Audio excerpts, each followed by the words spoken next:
Hello, ഇന്നൊരു get ready with me ആണ് ചെയ്യുന്നത്. അപ്പം നമ്മൾ മൂകാംബികയിൽ പോയിട്ടുണ്ടായിരുന്നു. അപ്പം മൂകാംബികയിൽ അമ്പലത്തിൽ വെച്ചെടുത്ത 1-2 ഫോട്ടോസ് ഞാൻ ഇൻസ്റ്റാഗ്രാമിലിട്ട്. അപ്പോൾ എന്നോട് 2 പേര് ചോദിച്ചിരുന്നു ഇതുപോലെ ചേച്ചി അതിൻ്റെ ഒരു ഗെറ്റ് റെഡി വിത്ത് മീ ചെയ്യണം. അപ്പോൾ അന്ന് ഞാനത് ഷൂട്ട് ചെയ്തില്ല. അപ്പം ഞാൻ വീണ്ടും ഇതൊന്ന് റിക്രിയേറ്റ് ചെയ്ത് കാണിക്കുകയാണ്. അപ്പോൾ അതേ ആദ്യമായിട്ട് മുഖമൊക്കെ നല്ലതുപോലെ വാഷ് ചെയ്തു. ഞാൻ അതിനുശേഷം മോയ്സ്ചറൈസർ ഇട്ടിട്ടുണ്ട്. നമ്മുടെ സെറ്റഫിലിൻ്റെ മോയ്സ്ചറാണ് ഇട്ടിരിക്കുന്നത്. അപ്പോൾ അതിനുശേഷം ഞാൻ കുറച്ച് പ്രൈമർ ഇടുന്നുണ്ട്. അപ്പോൾ നല്ല മഴയുള്ള കാലാവസ്ഥയാണ്, എന്നാലും ഞാൻ കുറച്ച് പ്രൈമർ ഇടും. കാരണം എനിക്ക് പെട്ടെന്ന് ചിലപ്പോൾ ആ സ്ഥലങ്ങളൊക്കെ ഒന്ന് വരും. കാരണം മോളുടെ കൂടെ ഓടി ചിലപ്പോൾ പെട്ടെന്നായിരിക്കും എനിക്ക് അവിടെയൊക്കെ ഇങ്ങനെ വിയർപ്പ് വരുന്നതായിട്ട് തോന്നും. എന്നാലും അപ്പോൾ ഈ ഇൻസൈറ്റിൻ്റെ പ്രൈമറാണ് യൂസ് ചെയ്യുന്നത് ഞാനിപ്പം. അപ്പോൾ അതിൽ മോയ്സ്ചറും എല്ലാം കൂടെ 3-in-1 ആയിട്ടുള്ളതാണ്. ഭയങ്കര അഫോർഡബിൾ ആയിട്ട്. അതിനുശേഷം അതൊന്ന് സെറ്റാവുന്ന സമയത്തേക്ക് ഞാൻ ജസ്റ്റ് ഒന്ന് ഒരു ലിപ് ബാം ചെയ്യുന്നുണ്ട്. അതിനുശേഷം ഞാൻ യൂസ് ചെയ്തുകൊണ്ടിരിക്കുന്നത്, ഇപ്പോൾ ഞാൻ കുറേ നാളുകൊണ്ട് 1-2 വർഷം കൊണ്ട് യൂസ് ചെയ്ത ഒന്നാണ് ലാക്മിയുടെ സൺസ്ക്രീൻ എന്ന് പറയുന്നത്. അപ്പോൾ ഇപ്പം ഞാൻ ചെയ്തിരിക്കുന്നത് അവരുടെ ലാക്മിയുടെ പുതിയ ടിൻറ്റഡ് വേർഷനായിട്ടുള്ള സൺസ്ക്രീനാണ് ചെയ്യുന്നത്. 3 ഫിംഗർ റൂളൊക്കെ ഞാൻ മറന്നു. ഞാൻ ആവശ്യത്തിന് നല്ലപോലെ വാരിപ്പൊത്തും. മഴയാണെങ്കിലും വെയിലാണെങ്കിലും ഞാൻ മസ്റ്റായിട്ട് സൺസ്ക്രീൻ ഇട്ടിട്ടേ പുറത്ത് പോകാറുള്ളൂ. അതുപോലെ തന്നെ അപ്ലൈ ചെയ്യുമ്പോൾ കയ്യിലും ഫേസിലും നെക്കിലും ഞാൻ ഒരുപോലെ തന്നെ ഇടാൻ എപ്പോഴും ശ്രമിക്കാറുണ്ട്. അപ്പോൾ ഇട്ടതിന് ശേഷം ഞാൻ അതുപോലെ തന്നെ ഒരുപാട് ഇങ്ങനെ കൈ വെള്ളയൊന്നും തേക്കാതെ നല്ലതുപോലെ സ്കിന്നിൽ തേച്ച് പിടിപ്പിക്കും. അപ്പോൾ അതിനുശേഷം ഞാൻ ടാൽക്കം പൗഡർ അങ്ങനെ യൂസ് ചെയ്യാറില്ല. അതിനുശേഷം ഒരു ബനാന പൗഡറാണ് യൂസ് ചെയ്യുന്നത്. ഇതും ഇൻസൈറ്റിൻ്റെ തന്നെയാണ്. അപ്പോൾ ഞാനിതിൽ യൂസ് ചെയ്തിരിക്കുന്ന മോയ്സ്ചർ ഒഴിച്ച് ബാക്കിയെല്ലാം മോയ്സ്ചർ സെറ്റഫിലിന് ബാക്കിയെല്ലാം ഇൻസൈറ്റിൻ്റേതാണ്. അതിനുശേഷം ചെയ്യാൻ പോകുന്നത് ഒരു ചെറിയ ബ്രഷ് എടുത്ത് ഒന്ന് ജസ്റ്റ് ചെയ്ത് കൊടുക്കുകയാണ് ചെയ്യുന്നത്. കാരണം ടിൻറ്റഡ് ആയിട്ടുള്ള സൺസ്ക്രീൻ ഇട്ടത് കൊണ്ട് തന്നെ ഞാൻ ഫൗണ്ടേഷൻ ഇനി ഇടുന്നില്ല സെപ്പറേറ്റ്. അപ്പോൾ കൺസീലർ അതുപോലെ തന്നെ എടുക്കാൻ മറന്നുപോയി. അതുകൊണ്ട് തന്നെ ആ ഭാഗത്തേക്കാണ് ഞാൻ കൂടുതൽ, അതായത് കണ്ണിനടിയിലൊക്കെയാണ് കൺസീലർ തോനെ വേണ്ടത്. അപ്പോൾ ഞാൻ അവിടേക്ക് ഇതെല്ലാം ഇങ്ങനെ ഇട്ട് കൊടുത്തിട്ട് ജസ്റ്റ് നല്ലപോലെ ഒന്ന് ടാപ്പ് ചെയ്ത് വിടുകയാണ്. കാരണം തുടച്ച് കളയരുത്, ഇതവിടെ ഇരിക്കണം. കുറച്ച് കഴിയുമ്പോഴത്തേന് ഇത് ഫേസുമായിട്ട് നമ്മൾ പ്രൈമറൊക്കെ ഇട്ടതല്ലേ, അപ്പം ഫേസുമായിട്ടൊന്ന് നല്ലതുപോലെ ചേർന്നൊന്ന് സെറ്റാവും. അവിടെ ഇട്ടപ്പോൾ തന്നെ എൻ്റെ നെക്കിൻ്റെയും ഫേസിൻ്റെയും ഡിഫറൻസ് നിങ്ങൾക്ക് മനസ്സിലാവും. അതിനുശേഷം വീണ്ടും ഞാൻ യൂസ് ചെയ്യുന്നത് സ്വിസ് ബ്യൂട്ടിയുടെ ഐബ്രോ ഷേപ്പറാണ്. അപ്പം അതിൽ ഇത് ഡസ്റ്റാണ് സംഭവം, അത് വെച്ചിട്ട് നല്ലതുപോലെ ഷേപ്പ് ചെയ്യണം. അപ്പം ആദ്യം ഞാൻ ചെയ്യുന്നത് അതിനകത്ത് വാക്സ് ഉപയോഗിച്ച് നല്ലതുപോലെ കാരണം ഞാൻ എൻ്റെ ഐബ്രോസ് വീട്ടിൽ തന്നെയാണ് ട്രിം ചെയ്യുന്നത്, ഷേപ്പ് ചെയ്യുന്നത്. അതുകൊണ്ട് ഞാൻ തന്നെ ഇങ്ങനെ ഒന്ന് ചെയ്ത് കൊടുത്തിട്ട് ജസ്റ്റ് ഒന്ന് ലൈൻ ചെയ്ത് വിട്ടിട്ട് ഒന്ന് ഫില്ല് ചെയ്യുകയാണ് ചെയ്യുന്നത്. അപ്പം നല്ല അത്യാവശ്യം തിക്നെസ് ഉണ്ട്. അപ്പോൾ ഇടയ്ക്കിടയ്ക്കൊക്കെ ചെറിയ ഗ്യാപ്പ് ഉള്ളതുകൊണ്ട് അത് മാത്രം നല്ലതുപോലെ ഒന്ന് ഫില്ല് ചെയ്ത് വിടുകയാണ് ചെയ്യുന്നത്. അപ്പോൾ അതിൻ്റെ കൂടെ തന്നെ അതിൻ്റെ വരയ്ക്കുന്ന ബ്രഷുണ്ട്. അപ്പം ഞാൻ സ്പൂളി ബ്രഷൊന്നും എടുത്തില്ല. അപ്പോൾ ചില ഈ പറയുന്ന ഐബ്രോ ഫില്ലറിൻ്റെ കൂടെ നമുക്ക് സ്പൂളി വിത്ത് ബ്രഷും കൂടെ വരും. അപ്പോൾ ഞാൻ സ്പൂളി ഇല്ലായിരുന്നു. സ്പൂളി എന്ന് പറഞ്ഞു കഴിഞ്ഞാൽ നമ്മുടെ മസ്കാരയുടെ ബ്രഷില്ല, അതുപോലെ ഇരിക്കും. അത് നമുക്ക് നല്ല സൂപ്പറാണ് കേട്ടോ. ഐബ്രോസ് ഇങ്ങനെ നല്ലപോലെ വരച്ചിട്ട് നല്ലപോലെ ഒന്ന് ഫില്ല് ചെയ്യാം. ഞാൻ ഇനി എന്ത് ടൂൾ ഉപയോഗിച്ചാലും അവസാനം കൈകൊണ്ട് ഒന്ന് തുടയ്ക്കാതെ എനിക്കൊരു സുഖം വരത്തില്ല. അപ്പോൾ ഞാൻ എന്ത് ചെയ്താലും കൈകൊണ്ട് ജസ്റ്റ് ഒന്നിങ്ങനെ നല്ലതുപോലെ ഒന്ന് റബ്ബ് ചെയ്ത് വിടും. അപ്പോൾ എനിക്ക് നല്ലപോലെ ഫില്ലാവുന്നതായിട്ട് തോന്നും. അപ്പോൾ അതേണ്ട ഇത് സംഭവം സൂപ്പറാണ്. അപ്പോൾ നമ്മൾ ജെല്ലും കൂടെ യൂസ് ചെയ്യുന്നത് കൊണ്ട്, ആ വാക്സും കൂടെ യൂസ് ചെയ്യുന്നതുകൊണ്ട് ഇത് ഒരുപാട് നേരം നിൽക്കുകയും ചെയ്യും, പെട്ടെന്നൊന്നും പോവില്ല.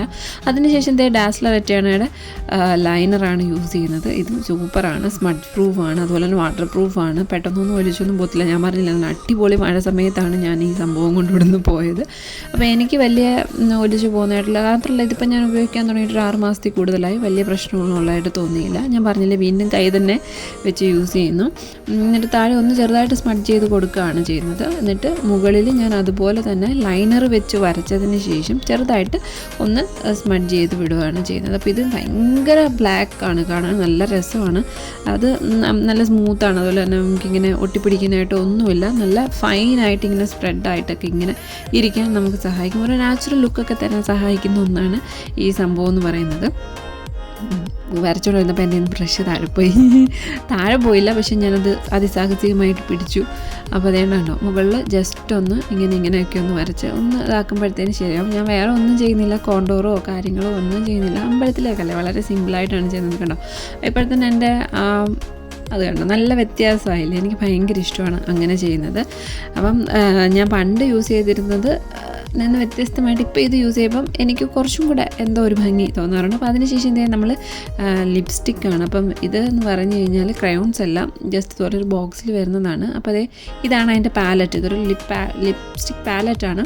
ഇത് ഇൻസൈറ്റിൻ്റെ തന്നെ സംഭവം അടിപൊളിയാണ്. വന്നിട്ട് നമുക്കൊരു 8 ഷെയ്ഡോളം അതിലുണ്ട്. അത് മാത്രമല്ല നമുക്കിത് മിക്സ് ചെയ്ത് പല ഷെയ്ഡും ഉണ്ടാക്കാം. അപ്പോൾ അതിൻ്റെ മുകളിലത്തെ ആ ഗ്ലാസിൻ്റെ പോർഷനിൽ അങ്ങനെ കളർ കാണുന്നത് ഞാൻ പല ഷെയ്ഡും തമ്മിൽ മിക്സ് ചെയ്തിട്ട് പുതിയ പരീക്ഷണങ്ങൾ നടത്തുന്നതാണ്.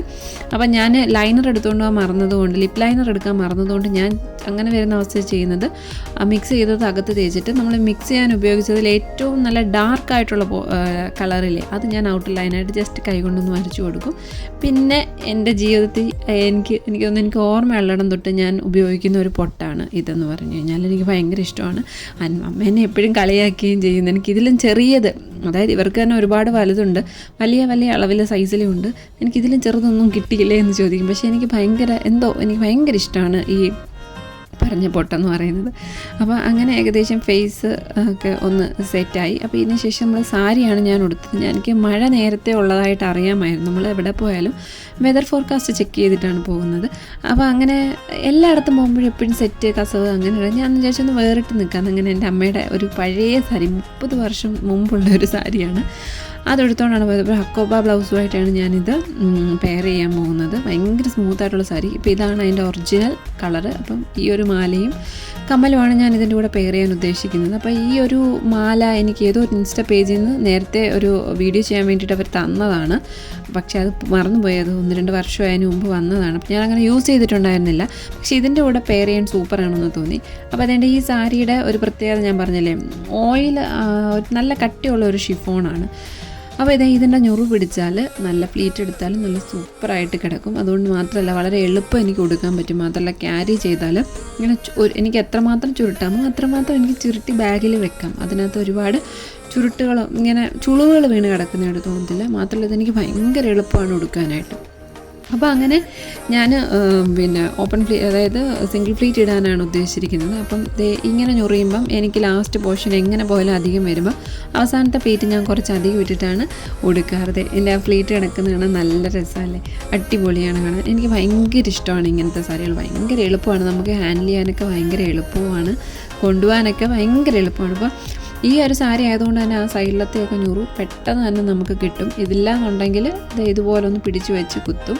അപ്പോൾ എനിക്ക് ഇതിനകത്ത് ഏറ്റവും ഇഷ്ടമുള്ള കാര്യം എന്ന് പറഞ്ഞു കഴിഞ്ഞാൽ ഈ സാരി ഉടുത്താൽ അത്തു പോലെ കിടക്കും. ഞാൻ ഉദ്ദേശിച്ചത് വെറും സാധാ അങ്ങ് ഷിഫോൺ അല്ല ഓയിൽ സാരി കണക്കല്ല, ഇച്ചിരി വെയിറ്റ് ഉള്ള ടൈപ്പാണ്. അപ്പോൾ ഞാൻ സിംഗിൾ ഫ്ലീറ്റ് ഇടാൻ നോക്കിയപ്പോഴാണ് ഞാൻ ഉദ്ദേശിച്ചത്, എനിക്ക് മനസ്സിലായി മഴ ആയതുകൊണ്ട് പറ്റത്തില്ല. കാരണം താഴെയിട്ട് അഴിച്ചുകൊണ്ട് വരും, ഭയങ്കര വെള്ളമാണ് പോകുന്ന വഴിക്കല്ല. മാത്രമല്ല അത്യാവശ്യം നല്ലതുപോലെ ട്രാൻസ്പെറൻ്റ് ആണ് സാരി. മാത്രമല്ല ഏറ്റവും വലിയൊരു അബദ്ധം എനിക്ക് പറ്റിയത്, ഞാൻ പിന്നെടുത്തില്ല. പിന്നെ ഉടുത്തോണ്ടിരിക്കുമ്പോൾ പിന്നെ മേടിക്കണമെങ്കിൽ ഇനി കുറച്ച് ദൂരത്തേക്ക് പോകണം. അപ്പം ഞാനിനി അതിനൊന്നും ഒഴിവാക്കാതെ ഞാൻ ഒറ്റ പിന്നിലാണ് ഈ സാരി ഉടുത്തത്. ഞാൻ പറഞ്ഞല്ലോ അന്ന് ഞാൻ ഉടുത്തത് തന്നെ റിക്രിയേറ്റ് ചെയ്ത് കാണിക്കുകയാണ്. ഒരേ ഒരു പിന്ന് ഉപയോഗിച്ചാണ് ഞാൻ ചെയ്തത്. അപ്പോൾ അതേ മുകളിലേക്ക് ഞാൻ ഒരു സെറ്റ് പ്ലേറ്റും കൂടി ഇങ്ങനെ എടുത്തു വെച്ചു. നമ്മുടെ അമ്മമാരൊക്കെ ചിലപ്പോൾ കൊടുക്കുന്നതാണ്. എനിക്ക് ഭയങ്കര ഇഷ്ടമാണ് സാരി അങ്ങനെ ഒത്തിരി ഓവർ ഫിറ്റാക്കി വെക്കാതെ ഇച്ചിരി ലൂസായിട്ട് കിടക്കുന്നത് ഭയങ്കര ഇഷ്ടമാണ്. അപ്പോൾ ഈ മാല ഞാൻ ചെറിയൊരു എക്സ്റ്റൻഷനൊക്കെ വെച്ചിട്ടാണ് എനിക്ക് ഇത്രയും നീളം വന്നില്ല. ഇങ്ങനെ അതുകൊണ്ടാണ് ഞാനത് ഉപയോഗിക്കാതെ ഇരുന്നത്. കഴുത്ത് പറ്റി ഇങ്ങനെ കിടക്കുകയാണ്. ഇനിയത്തെ ഒരു അംഗം കുറിക്കാൻ പോകുന്നത് മുടിയുമായിട്ടാണ്. അപ്പോൾ അതിന് മുമ്പേ ഉള്ള കാര്യമാണ് ഈ ചെയ്തത്. മുടിയപ്പോൾ അത്യാവശ്യം നനഞ്ഞതായിരുന്നു, ചെറിയ നനവാണ്. അമ്പലത്തിലേക്ക് ആയതുകൊണ്ട് കുളിച്ചിട്ടൊക്കെയാണ് ഇരുന്നത്. അത്യാവശ്യം നല്ല നനവുണ്ടായിരുന്നു. അതുകൊണ്ട് തന്നെ എനിക്കിങ്ങനെ പുട്ടപ്പ് ചെയ്യാൻ ഞാൻ ഉദ്ദേശിച്ചില്ല. അതെ ഞാൻ ചെയ്യുന്നതിനുള്ള മുടി ഞാൻ ചെയ്യുന്നത് പുറകിലേക്ക് ഇങ്ങനെ ഇട്ടിട്ട് അതിൻ്റെ മുകൾ ലെയറിൽ വരുന്നതില്ലേ ചെറുതായിട്ട് 2 വിരൽ ഉപയോഗിച്ച് പിടിച്ചിട്ട് ഒരു ക്ലച്ചർ കുത്തും. ഒരു ചെറിയ ക്ലിപ്പില്ല, അല്ലെങ്കിൽ ഒരു ബട്ടർഫ്ലൈ ക്ലിപ്പില്ല, അത് കുത്തിയിട്ട് ഈ ഫ്രണ്ട് 2 പോർഷൻ നല്ലതുപോലെ വിരൽ കയറ്റിയിട്ട് ഇങ്ങനെ പോഴ്സിൽ അത് പൊക്കും. ഇല്ലെങ്കിൽ ഉണ്ടല്ലോ തിരിച്ച് വരുമ്പോഴത്തേന് അവിടെ എല്ലാം ഇങ്ങനെ ഒട്ടി ഭയങ്കരമായിട്ട് സ്മെല്ലെടുക്കുന്ന രീതിയിലിരിക്കും. അപ്പം ഇതാണ് ഒരു മൊത്തത്തിലുള്ള ഒരു ലുക്ക് ഞാൻ അന്ന് ഞാൻ പോയപ്പം ചെയ്തിരുന്നെന്ന് പറഞ്ഞത്. എനിക്ക് പിന്നെയും പറയട്ടെ, എനിക്ക് ഈ കളറായാലും എനിക്ക് ഇങ്ങനത്തെ സാരികളൊക്കെ ആയാലും എനിക്ക് ഭയങ്കര ഇഷ്ടമാണ്. ഇതെൻ്റെ അമ്മയുടെ ഞാൻ പറഞ്ഞ 30 വർഷം പഴക്കമുള്ള സാരിയാണ്. പുള്ളിക്കാരി ഒന്നും കളയത്തില്ല കേട്ടോ, എല്ലാം ഭയങ്കര വൃത്തിയായിട്ട് സൂക്ഷിച്ച് വെക്കും.